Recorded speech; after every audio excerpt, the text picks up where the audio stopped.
No, it's Clive Roxinger here.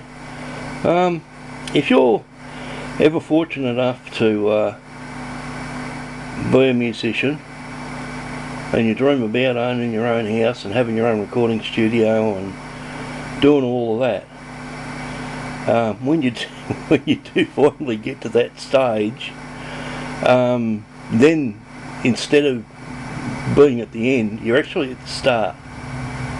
I've now finally got my house set up to do music. I've got a mixer with effects.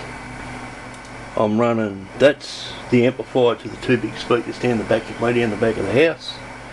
That amplifier is a 50 watt and that's running two high quality amplifiers, two high quality speakers sitting behind the computer there.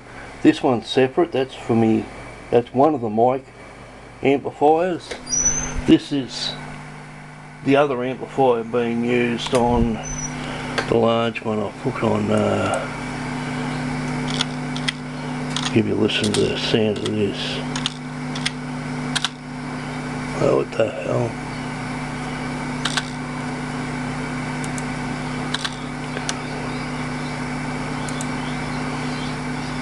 See this?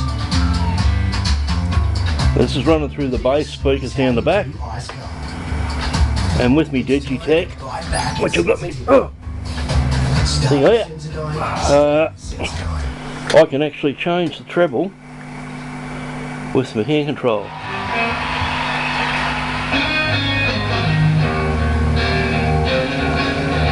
Oh, I had it the wrong way. And that's the treble on the some of the speakers out of that cabinet there.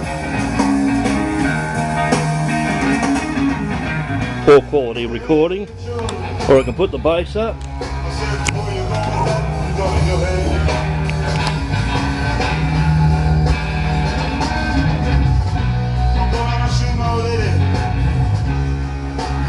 And aside from that, I can also sing through two different mics, sing through two different amps. So you've got, turn that down, testing. That's going through the amplifier, through the effects and the mixer. And if I turn that one down and this one up, this one's going through the Vox with its own sound effects. Testing, 1, 2, 3. And you can mix them both together.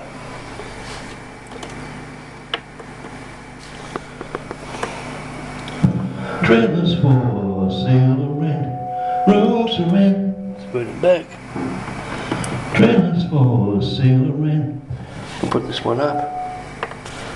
Trailers for sale or rent, rooms to rent, 50 cents. No phone, no pool, no pets. And I can change the effects on that one by adjusting that little orange knob there. And this one's got a whole range of buttons on here.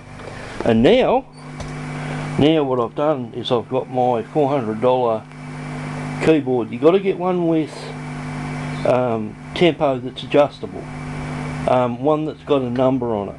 Most of these cheap have got tempo on them, but you've got to muck around with the plus and the minus trying to figure out what the tempo is, and it's a pain in the butt when you're trying to perform. This one's got an actual number for the tempo. It's set to 180 beats a minute, which you probably can't see there. And what I've done is I'm running through the Moog, and I've got it programmed, well not programmed, I've got it wired up so that the drum beat coming out of the keyboard is being fed through the Moog.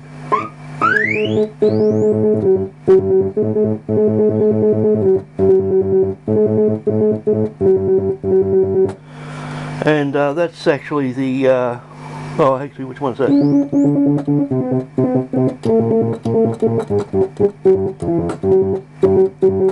And that's actually going by the drum beat coming out of that. And it's feeding through the auxiliary.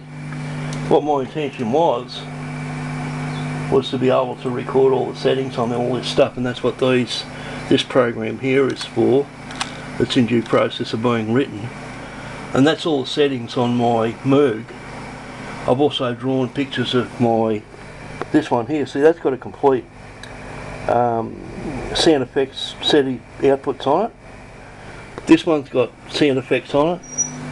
And then I've got all sorts of different amplifiers. How many amplifiers am I running at the moment? I've got this one here running off the keyboard. That's running off the Moog. Now I've got a battery powered one there that keeps going flat on me all the time, a pod. This one's got its own speakers, but the only thing is when you plug that into your earphones, it cuts the sound off. It's not working, but it's working here. And in order to get to do that, you've got to pull the damn plug out the back of it, so I've got to try and figure out a way around that.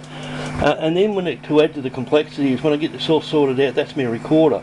I've got to hook that up to the mixer, and then I've got to channel all this stuff through the mixer.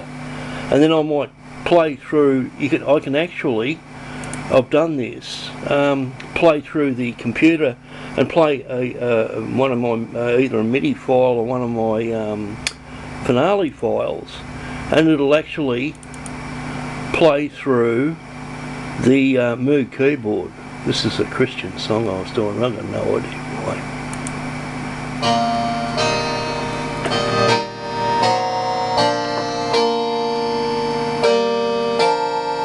Yeah, rocking and rolling, man. Jesus Christ, hallelujah. But that can be fed through the Moog.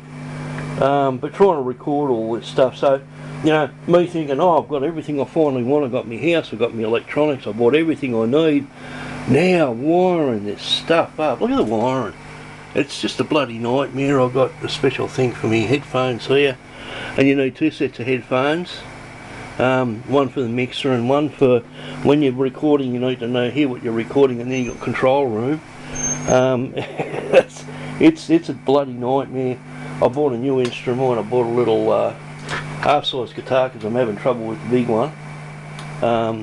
And I've got an electric ukulele there, but it's a soprano and I want to make it a baritone.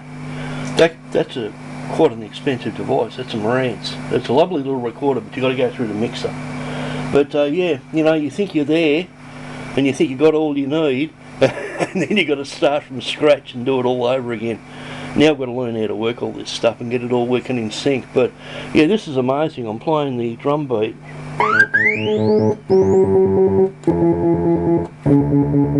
through the Moog, and I can actually pull that out.